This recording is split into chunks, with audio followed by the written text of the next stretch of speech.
Hi Mercedes. What do you want to do? I want to listen to Hits FM. How can I help you?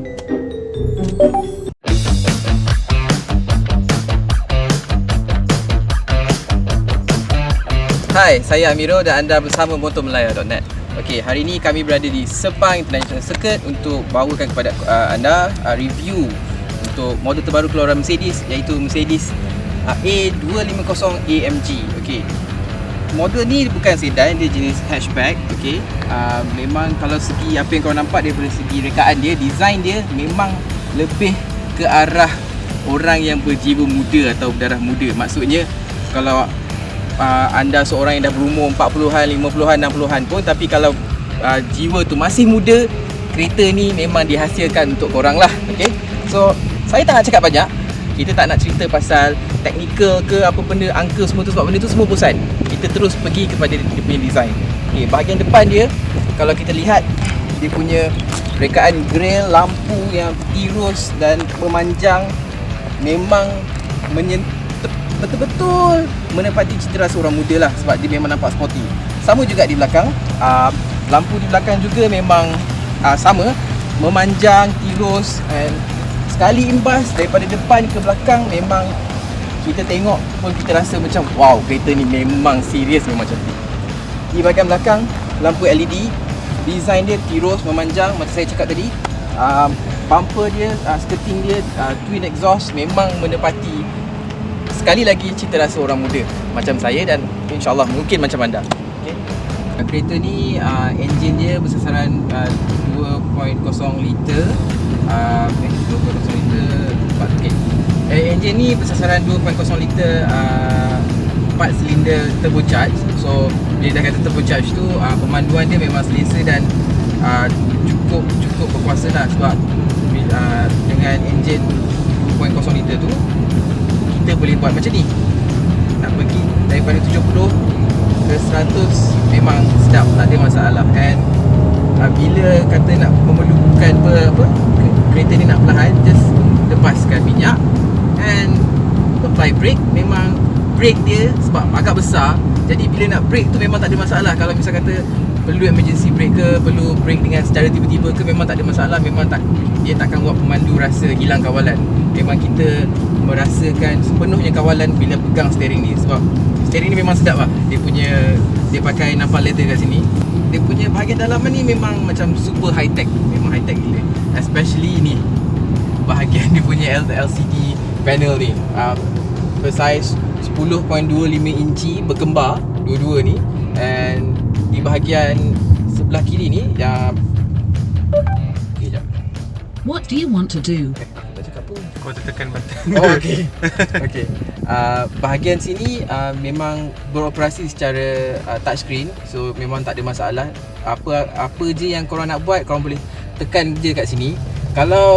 Tapi ada satu je benda sedikit slack lah. Kalau korang jenis yang jari cepat berminyak tu, memang kat sini akan penuh dengan tumpukan jam jari lah. Kalau korang buat jenayah memang senang lah. What would you like to do? Okay, tapi kalau tengah pemanduan, jangan risau. Ada je banyak panel di bahagian steering. Kalau korang boleh nampak kat bahagian sini untuk perlahankan volume, nak kawal paparan LCD. And kalau korang macam confident, kat sini pun ada, dekat bahagian gearbox ni memang tak ada gearbox, tapi sini apa namanya? Okey, bahagian sini memang ada tracking pad, so korang boleh kawal paparan LCD tu melalui benda ni.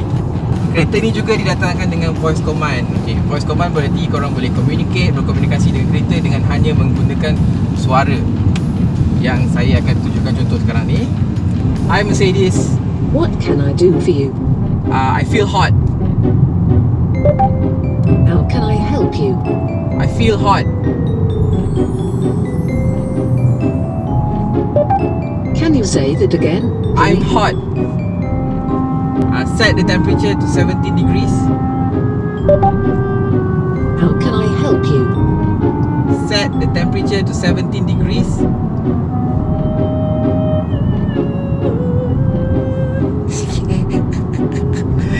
Kau buat aku stres lah.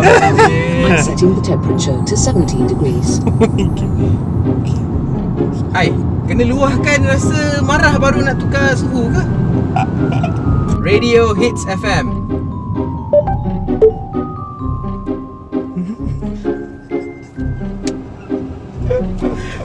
Hi Mercedes. What do you want to do? I want to listen to Hits FM. How can I help you? Selain daripada dia punya bahagian LCD yang berkembar ni, korang boleh perhatikan bahagian dia punya rekaan ruang aircon keluar angin tu pun memang agak futuristik sikit. Dia Mercedes panggil benda ni rekaan turbine. Turbine tu umpama macam yang ada kat kapal terbang tu, enjin kapal terbang tu macam tu lah. Tapi memang kalau korang tengok memang design dia memang agak cantik. Tapi sekarang waktu siang, jadi korang sebenarnya tak nampak sangat dia punya What can I do for you? feature atau ciri-ciri sepenuhnya. Sebab colour dia, lampu dia sebenarnya di sekitar kawasan depan ni, dashboard ni memang boleh tukar dan memang agak terang. Jadi kalau di waktu malam, mungkin akan saya kongsikan kemudian, memang dia punya view dia memang sedap mata memandang. Jadi secara keseluruhan, pemanduan kereta ni memang selesa, cukup berkuasa dengan enjin 2.0 liter turbocharged dia. Memang tak ada kekurangan langsung daripada segi aspek prestasi enjin dan persembahan keseluruhan pemanduan.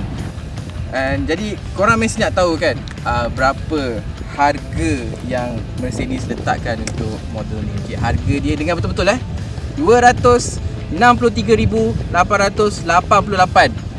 So yelah, kalau untuk golongan macam saya ni belum cukup berkemampuan lagi lah nak beli kereta macam ni sekarang. Tapi mana tahu pada masa akan datang. Jadi kalau korang berminat untuk tahu lebih lanjut mengenai kereta ni, jangan lupa layari www.motormelaya.net. Kat situ kita ada sediakan review yang lebih terperinci tentang model ni. Jangan lupa juga untuk layari channel YouTube kami. Just type motormelaya.net dekat channel YouTube. Kat situ juga korang akan jumpa review yang lebih detail lagi tentang model kereta ni dan juga model lain yang bakal kami bawakan.